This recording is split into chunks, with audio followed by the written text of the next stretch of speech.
علمنا التأويل واجعلنا من عبادك الصالحين واهدنا إلى صراطك المستقيم. جزى الله عنا سيدنا محمدا صلى الله عليه وسلم ما هو أهله. نويت تعلم والتعليم والتذكر والتذكير والنفع والانتفاع والإفادة والاستفادة، الحث على تمسك بكتاب الله وسنة رسول الله صلى الله عليه وسلم، والدعاء إلى الهدى والدلالة على الخير وابتغاء وجه الله ومرضاته وقربه وثوابه سبحانه وتعالى. Yang pertama sekali, barang siapa yang belum niat i'tikaf di dalam masjid, maka niatlah sahaja aku beriktikaf di dalam masjid ini sunat kerana Allah Subhanahu wa ta'ala.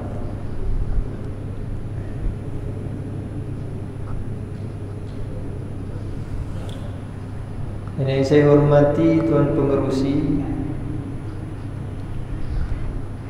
Barisan Jawatan Kuasa, Barisan Pegawai Syarak, Tuan-tuan Imam, Tuan-tuan Bilal, para habaib, para asatizah, serta tuan-tuan dan puan-puan yang dirahmati Allah Subhanahu wa ta'ala.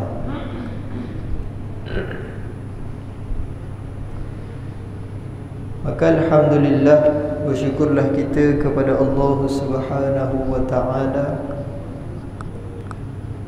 di atas segala nikmat yang Allah Ta'ala telah kurniakan kepada kita, serta kita bersyukur kepada Allah Subhanahu wa ta'ala yang mana pada pagi yang mulia ini dapat kita berkumpul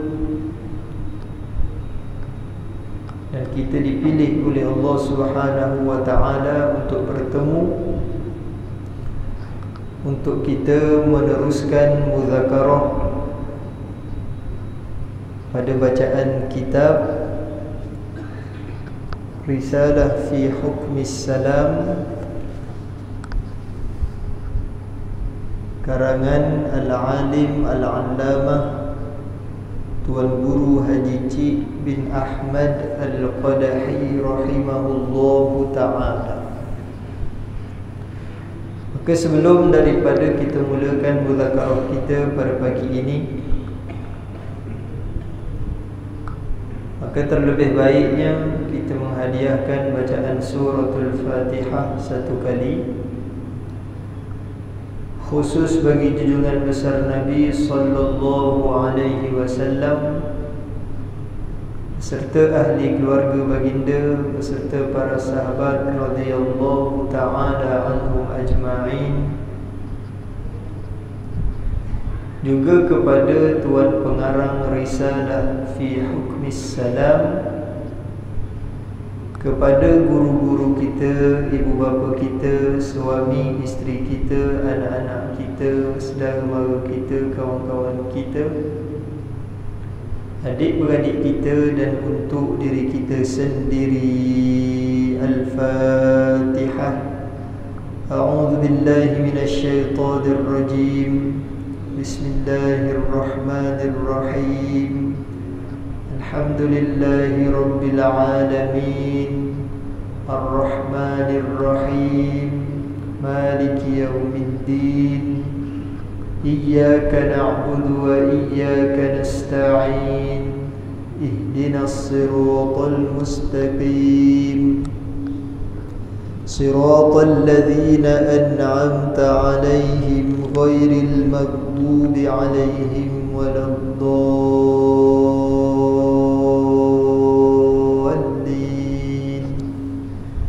Amin.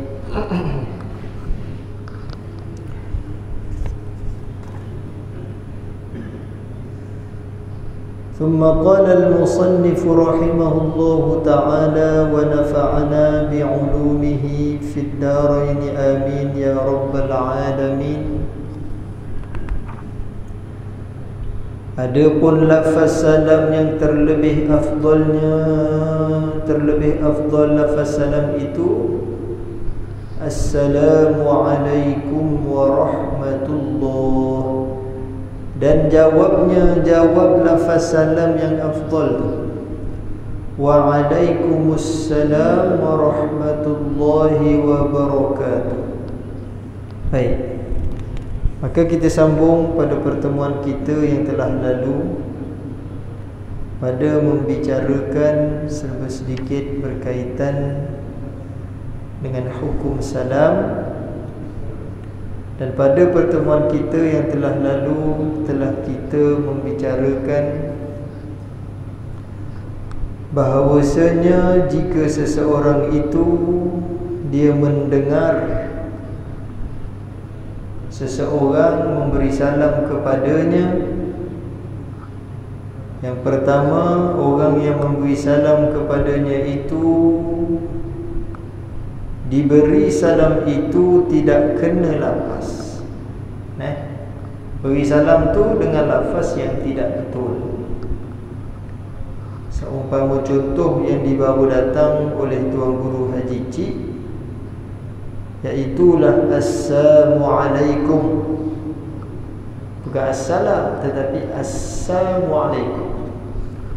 Ataupun kita mendengar Assalamualaikum, maksudnya lafaz salam itu tidak betul.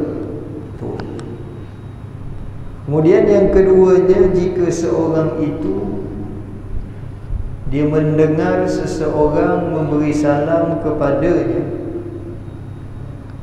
dengan lafaz salam yang tidak terang. Yang pertama, tidak betul. Memang betul-betul tak betul lah. Dengar pun tak tahu ni apa lafaz salam ke, nak mencarut ke, tak tahu. Ataupun yang keduanya, jika seorang itu diberi salam kepada kita dengan lafaz yang tidak terang. Kita bagi pihak orang yang diberi salam ni, seumpama lafaz yang tidak terang tu seperti mana yang disebut oleh Tuan Guru Haji Cik, aku kan biasa kita dengar tak ni? Ni pasal Tuan Guru Haji Cik ni dia orang kita lah, orang Jawi macam kita, orang Melayu macam kita. Jadi contoh-contoh yang dibawa datang tu memang kebiasaan orang kita buat.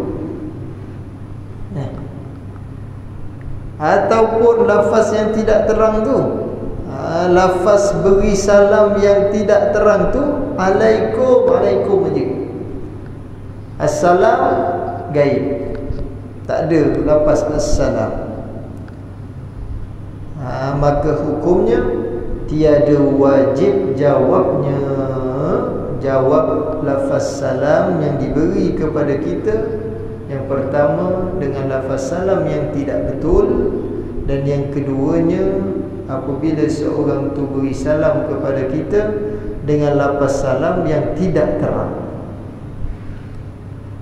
Kemudian ditambah oleh Tuan Guru Haji Cik, bahkan berdosa beri salam buat macam itu.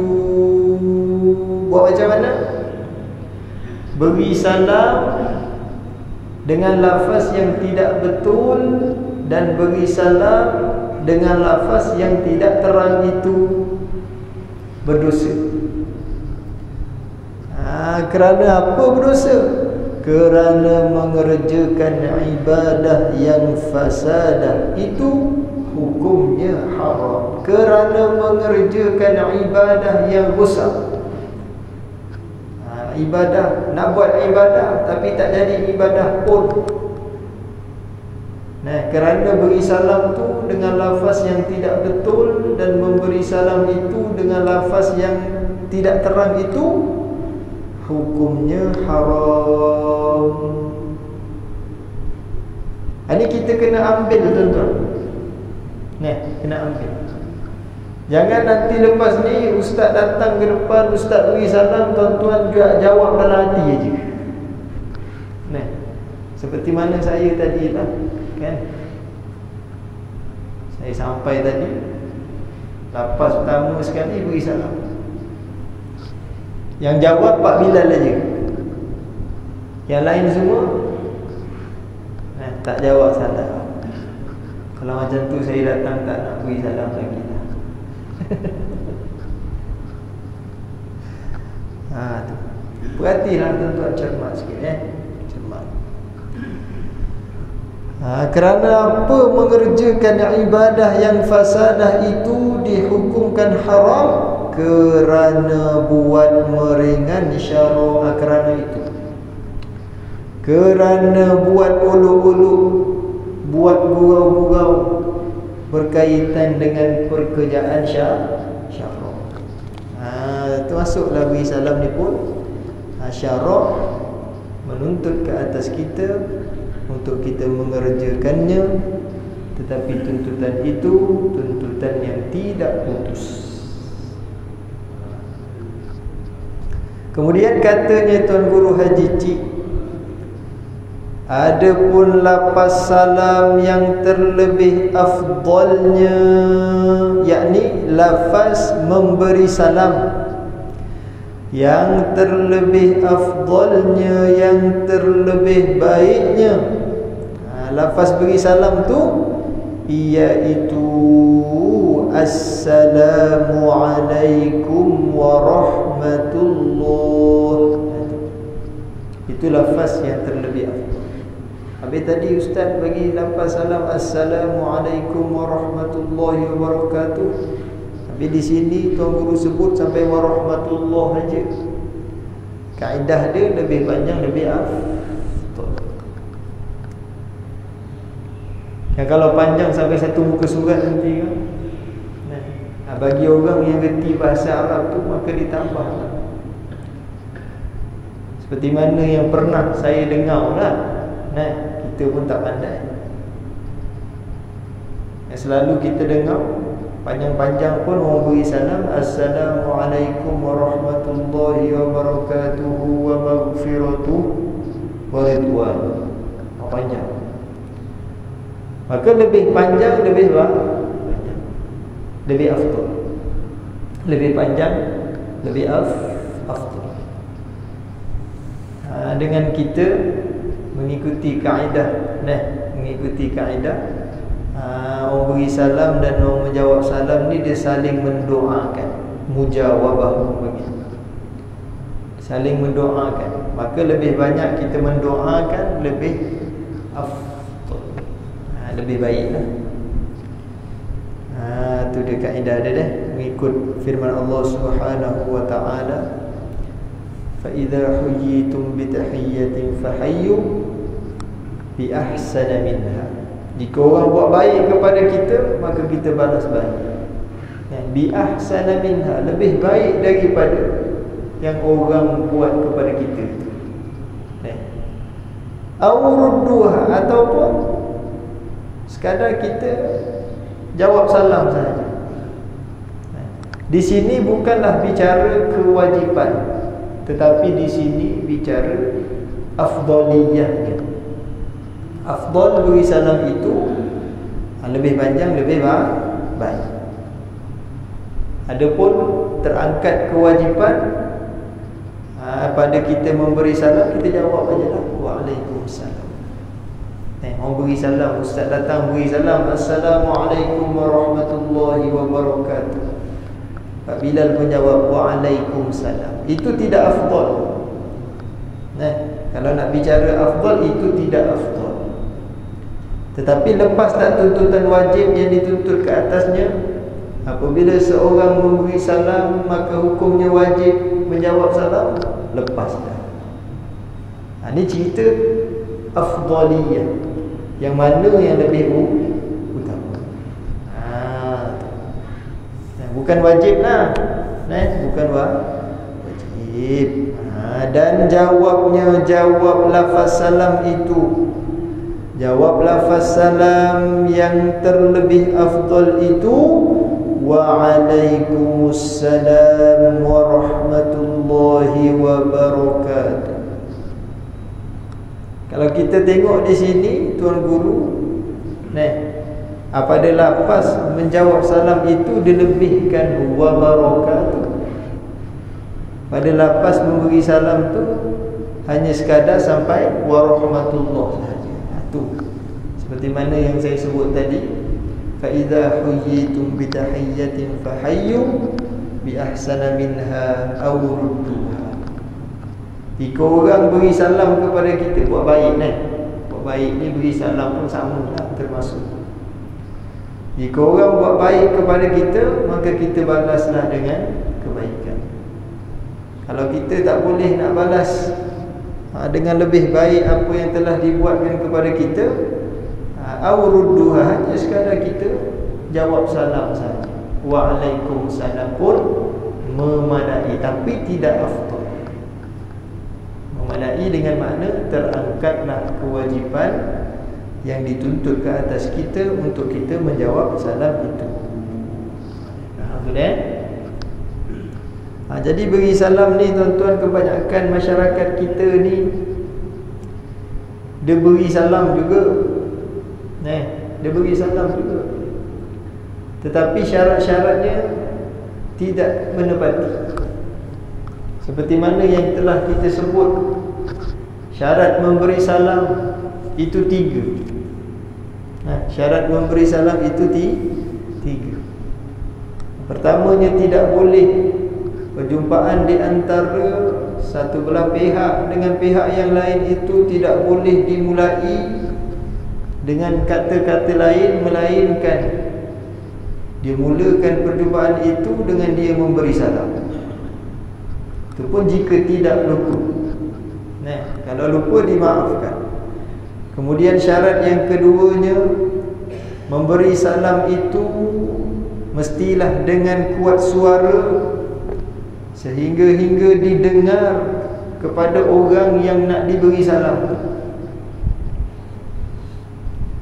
Kemudian yang ketiganya, lafaz beri salam itu mestilah jelas, terang dan kena betul lafaz.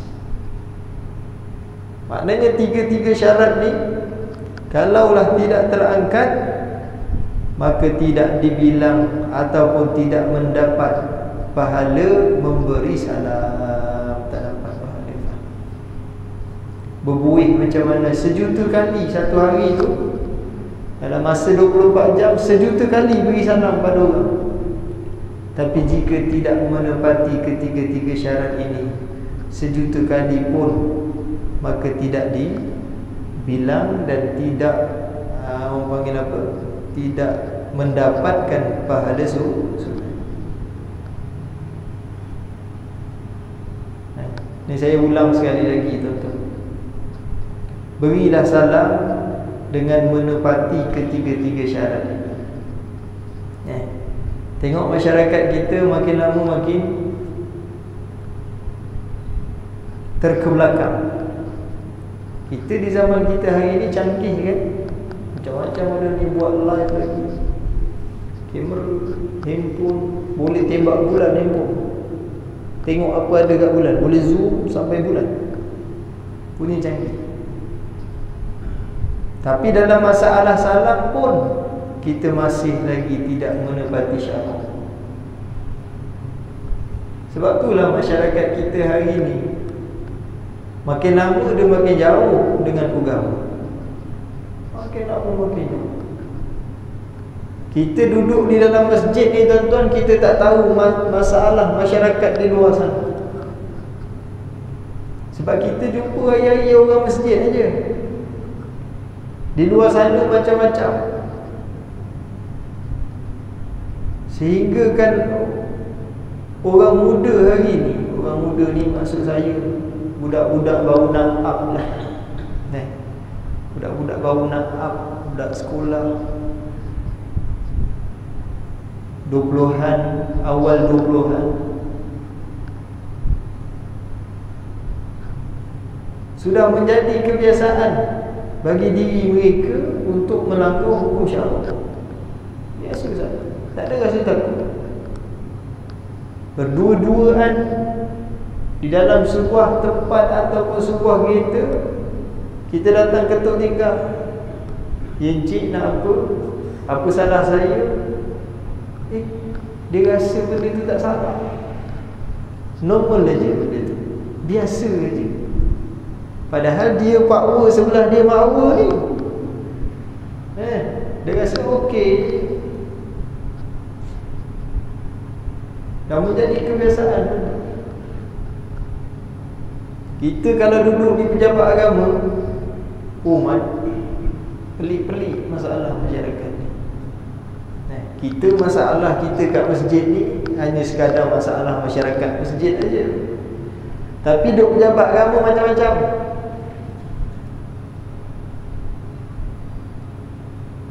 Serah diri kepada kita umur 19 tahun mengandung dah.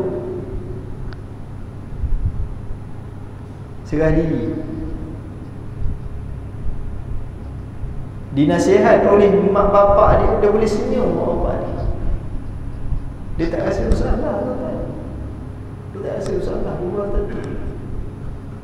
Mak dia menangis cerita, "Ustaz, saya ni mak dia, Ustaz. Bila saya dengar aja, saya dapat tahu aja dia buat benda macam ni, saya kecewa, Ustaz. Hati saya sedih, saya Ustaz. Hancur hati saya, Ustaz. Anak dia kat sebelah tu sini." Tak kena betul lah. Kita ni daripada sedih sama tadi tu, tengok muka sebelah tu jadi gerak. Jadi gerak, tuan-tuan. Maknanya apa dia? Maknanya dia tak rasa salah pun. Dia buat benda tu tak rasa salah. Sebab itulah zaman kita hari ni, maka kita berhati-hatilah. Berhati-hati. Kita kena periksa anak kita. Walaupun kita dah hantar dia pergi ke asrama dan sebagainya, maka kita kena pantau. Bukan suruh sangka buruk, tetapi kena pantau anak-anak kita. Itu sahaja yang boleh saya sebut bahasa yang mudah untuk difaham. Kawan ada kereta, lepas kawan pergi dating, dia sewa kereta kawan, dia pula pergi dating. Kita jaga anak kita, kita tak beri kereta lah. Umpama tak beri kereta tu sebab tak nak beri kebebasan kepada dia. Rupa-rupanya dia sewa kereta kawan dia. Berapa-berapa tu tak tahulah. Dia sewa, kemudian pergi dating pula dengan kawan dia. Banyak berlaku kes tangkapan apabila berlaku di dalam kereta. Bila kita tanya, ni kereta siapa ni? Kereta kawan saya. Dia sewa kereta kawan.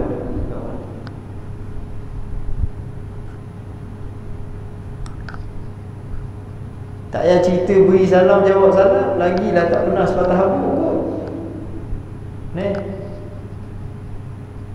Kalaulah dia duduk dalam sekeliling yang bukan mengamalkan, yang bukan seperti orang masjid ni, jumpa pun beri salam. Kadang-kadang orang masjid pun jumpa tak beri salam juga. Habis kalau orang yang bukan orang masjid, lagilah agak-agaknya dia beri salam, siap translate bahasa Inggeris ya. Buat menganjing hukum syarak orang panggil, buat meringan hukum syarak. Ini kena hati-hati, tuan-tuan. Zaman sekarang ni kita tak boleh nak jangka lah. Sebab apa? Sebab ada handphone. Handphone ni, kalau kita tak kekang dia, kalau kita tak jaga betul-betul, tak pelihara ataupun kita tidak pantau, tuan-tuan cuba tuan-tuan minta handphone anak, tengok apa ada dalam handphone dia. Buka galeri ke, galeri tu gambar lah. Buka apa nama, history dia, history Google history dia. Buka Telegram dia, buka tu social media yang dia ada dalam handphone tu. Tengok apa yang dia tengok sehari-hari. Sampai tengok TV pun tidak, duduk dalam bilik kunci keluar. Tengok tuan-tuan. Ini bukan nak suruh tuan-tuan sangka buruk, tapi berhati-hati. Berhati-hati. Habis itulah. Kata Syekhuna di dalam risalahnya, yang saya naqal, saya ni kena kepada Tuan Guru Haji Cik. Yang saya naqal, yakni yang saya ambil pindah daripada risalah Syekhuna tu, adapun hukum berisalam itu adalah ia hukum berisalam tu beberapa masalah, yakni beberapa keadaan. Ada beberapa situasi ataupun keadaan ataupun masalah pada hukum memberi salam. Maka di sini Tuan Guru Haji Cik membawa datang 18 masalah ataupun 18 keadaan situasi dalam pada menyatakan hukum beri salam serta jawab salam lah. Serta jawab salam. Maka yang pertama daripada 18 masalah hukum memberi salam itu makruh. Makruh pula. Sebab tu dia mengikut keadaan dan situasi kita. Dia bukan semata-mata beri salam ni hukum sunat, bukan semata-mata jawab salam ni hukum wajib, tidak. Mengikut keadaan dia. Mengikut keadaan seperti mana yang dibawa datang ni 18 masalah. Yang pertamanya makruh. Beri salam tu makruh. Makruh laki-laki seorang, laki-laki dalam keadaan seorang memberi salam ia laki yang seorang tu atas perempuan ajnabiyah, yakni kepada perempuan yang asing. Ajnabiyah ni tuan-tuan faham tak ni? Perempuan yang asing lah kita terjemah ajnabi, ajnabiyah. Kalau laki ajnabi, kalau perempuan ajnabiyah. Yang boleh dia kahwin lah, senang kata ni. Seumpama kita ni dengan mak kita, saya dengan laki-laki dengan mak saya tu ialah orang kata yang saya tidak boleh kahwin dengan dia. Maka itu bukan perempuan yang asing lah tuan-tuan. Tapi yang dimaksudkan ajnabiyah ni yang boleh kita kahwin dengan dia. Boleh kita kahwin. Kalau saya dengan nenek saya, tak boleh kahwin. Saya dengan mak saudara saya, tak boleh kahwin. Tu tak termasuk lah maknanya. Tak termasuk. Maka disebutkan di sini makruh. Laki-laki yang seorang memberi salam ia laki-laki yang seorang tu atas perempuan yang ajnabiyah, atas perempuan yang dia boleh kahwin, ataupun atas perempuan yang asing. Kemudiannya perempuan itu yang muda. Ada kait muda tentu. Orang laki-laki tak kait tua muda. Orang laki-laki tak kira tua, tak kira muda. Apabila dia memberi salam kepada satu orang perempuan yang ajnabiyah, tetapi perempuan itu ialah perempuan yang muda, kait muda situ, maka hukumnya makruh. Lagi pula perempuan yang muda tu dalam keadaan yang seorang-seorang diri, duduk di tempat tunggu bas ke, tengah tunggu bas, kata bas bekerja kat depan tu, laki-laki baru keluar daripada masjid, nampak budak perempuan ajnabiyah yang muda seorang diri. Pakcik atas kepala ada ketayak, ada kopiah, keluar masjid, beri salam pada budak perempuan kat luar yang tengah tunggu bas pekerja tu. Itulah umpamanya makruh beri salam. Kalau ramai lain lah. Kalau seorang dengan seorang. Maka bagi perempuan yang ajnabiyah tadi itu, yang muda, yang seorang tu, maka haram perempuan itu jawab salamnya. Jawab salam apabila diberi salam oleh seorang laki-laki, tak kira tua, tak kira muda. Ni dia.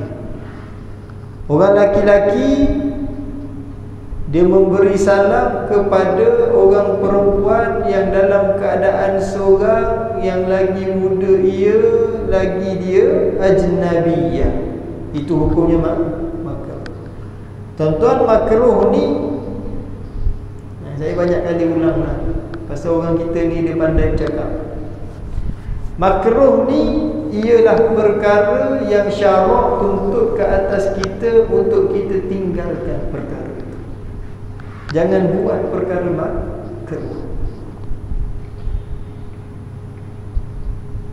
Itu haram, Ustaz. Perkara haram pun syarak tuntut ke atas kita untuk kita tinggal juga. Makruh pun begitu juga, syarak tuntut ke atas kita untuk kita tinggal juga. Bezanya hanya makruh itu syarak tuntut ke atas kita untuk kita tinggal dengan tuntutan yang tidak putus. Apa maksud tidak putus? Tak faham rasanya apa maksud tidak putus. Tidak putus tu jika kita melakukan perkara makruh itu tidak dijanji siksa. Itu maksud. Tapi haram syarak tuntut ke atas kita untuk kita tinggal perkara itu. Tuntutan itu tuntutan yang putus. Habis. Makruh tidak putus. Haram itu tuntutan yang putus untuk kita tinggal. Apa maksud tuntutan itu tuntutan yang putus? Jika kita melakukan perkara haram itu, maka dijanji siksa pada melakukan perkara itu. Tu boleh faham tu, putus tidak putus, bukan putus tali, putus apa tidak. Tidak putus dan putus. Tapi nak cerita, nak beritahu syarak tuntut ke atas kita untuk kita tinggalkan perkara itu. Jangan duk buat. Hikmah syarak tu banyaklah. Orang laki-laki tak kira tua, tak kira muda, bila dia beri salam kepada satu orang perempuan tu, perempuan itu ialah perempuan ajnabiyah, lagi dia tu perempuan yang muda, lagi dia tu dalam keadaan seorang. Hikmah syaraknya, jika kita memberi salam juga, maka dia akan membuka pintu. Pintu apa? Pintu maksiat. Pasal orang lelaki ni dia tak ada monopos, tuan-tuan. Dia tak ada monopos. Yang ada monopos ni orang perempuan dia. Orang lelaki dia tak ada monopos. Terima cakap lah, terus terang ni. Orang lelaki dia tak ada monopos. Yang monopol ni perempuan. Selagi alat dia boleh berfungsi, selagi itulah. Tu bahasa mudahnya gitu. Maka haram perempuan itu jawab salam. Jawab salam laki-laki yang seorang. Ini jangan diamalkan. Pesan kepada anak kita, pergi tempat belajar tu, anak mengurat makwa beri salam. Kan jadi kebiasaan kan, nak mengurat saja, pertama sekali beri salam. Dia buat main-main hukum syarak, tuan-tuan. Buat main-main, buat peringan hukum syarak, buat olok-olok. Assalamualaikum, tak jawab dosa. Kan? Ini daripada zaman dulu lah, saya rasa. Daripada zaman Piramli memang begitulah orang kita. Haram tu. Haram dengan sebab buat olok-olok hukum syarak. Kalau ada niat nak mengolok-olok hukum syarak, maka haram perbuatan itu. Tapi bagi laki yang memberi salam kepada perempuan dalam keadaan seorang sama seorang, perempuan itu perempuan yang muda, perempuan yang ajnabiyah, maka hukumnya makruh. Dan bagi perempuan yang tertipu, bila orang laki-laki Assalamualaikum tak jawab dosa, dia pun menjawab salam itu, maka hukumnya haram. Bila dia dah menjawab salam tu, maka terbukalah pintu maksiat. Itu hikmah syarah. Bukan nak tuduh, tetapi ini hikmah syarah. Maka yang kedua, haram seorang perempuan yang muda. Yang tua terlepas dah nampaknya. Tak termasuk perempuan yang tua. Haram seorang perempuan yang muda memberi salam ia seorang perempuan yang muda tu atas laki-laki ajnabi, yakni kepada laki-laki ajnabi yang seorang ni seorang demi seorang, tuan-tuan. Tak kira lah berjumpa di kedai makan ke, berjumpa di dalam masjid ke, berjumpa di tempat tunggu bas ke, tempat tunggu bas pekerja ke, ikutlah. Asalkan seorang demi seorang.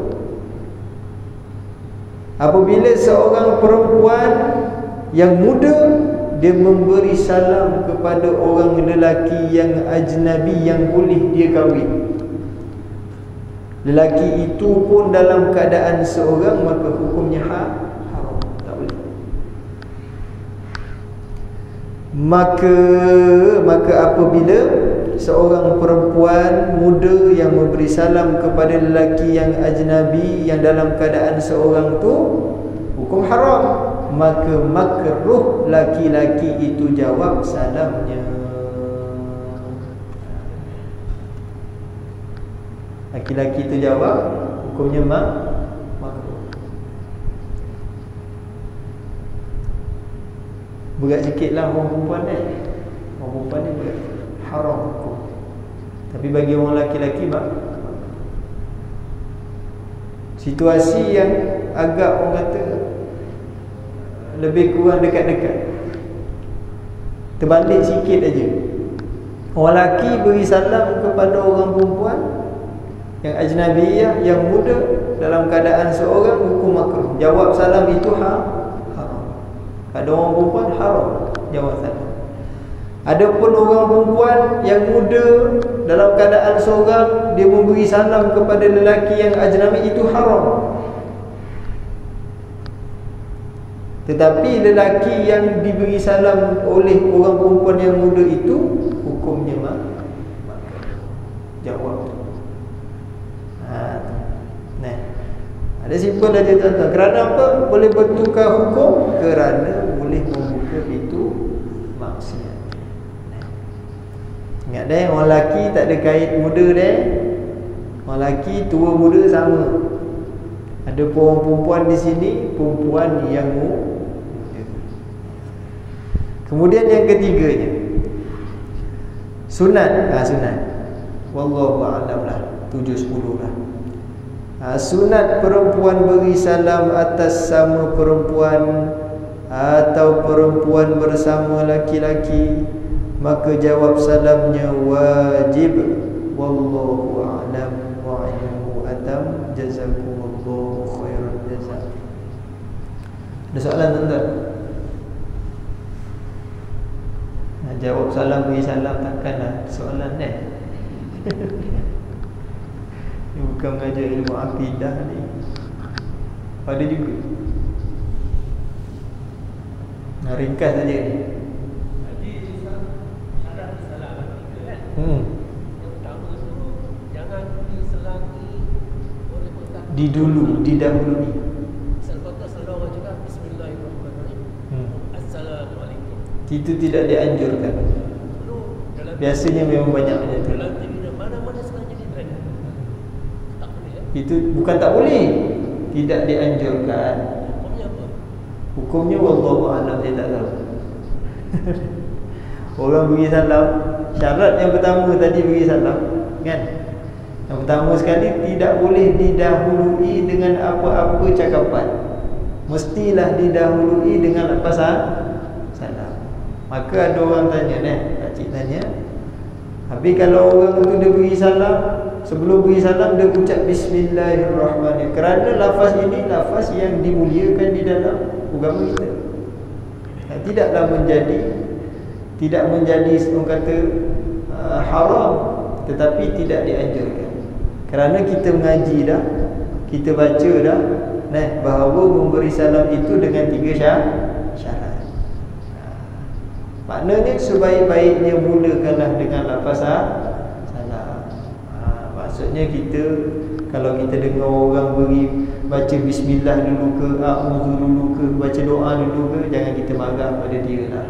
Kerana lafaz-lafaz itu tidak termasuk pada kata lafaz yang tidak dimuliakan dalam agama kita, kan? Kalau orang datang bismillahirrahmanirrahim, alhamdulillahirabbil alamin, habis baca doa, panjang lebar baca doa, kemudian yang saya hormati Tok Bilal kita, Tuan Haji Jalil, itu semua perkataan-perkataan yang mulia di dalam agama kita. Cuma tidak dianjur sajalah, tidak dianjurkan.